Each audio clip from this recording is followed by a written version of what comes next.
I am one of the coordinators of the Good Food Center at Ryerson University, and the Good Food Center is an on-campus food bank and also a food advocacy group.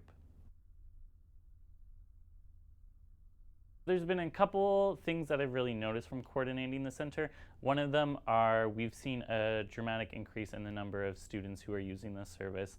It really broadened my ideas of who uses a campus food bank as well. We have a lot of part-time students, a lot of single parents, and a lot of racialized students and international students who are using our services. And so that's something that's really concerning for me because I think it's a reflection of who has access to education and who doesn't.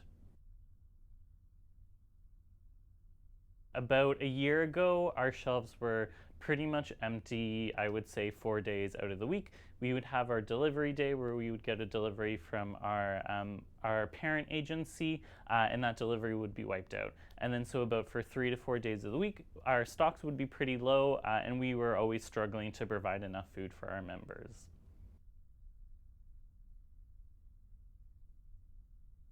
No, I definitely not. I think campus food banks struggle with being under resourced, they struggle with being underfunded, they struggle with increasing numbers, and I think that students, their poverty is much more than what a campus food bank can tackle. I think some of the signs of poverty at Ryerson include working part time jobs, whether that's one part time job or multiple part time jobs, precarious summer employment. A lot of the times, our students at Ryerson struggle with finding employment, especially in Toronto. It's very competitive to find summer employment. And also the increasing number of students who are using student loan and grant programs and that debt load that they're carrying with them after graduation.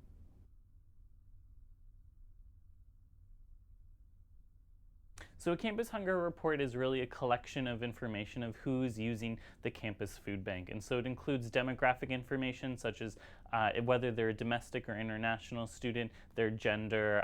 It also includes internal things like when we see peaks in service usage.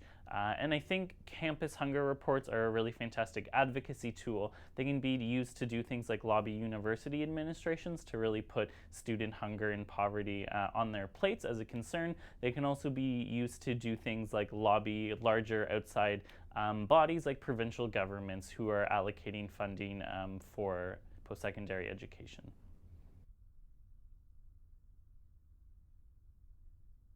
I think there is great potential for this to be done. A lot of campus food banks are already collecting this information, and then this information just sits in their computers and their filing cabinets, and nothing's really done with it. So I think there's an incredible amount of potential for taking this information, analyzing it, and putting it in a document that can be shared.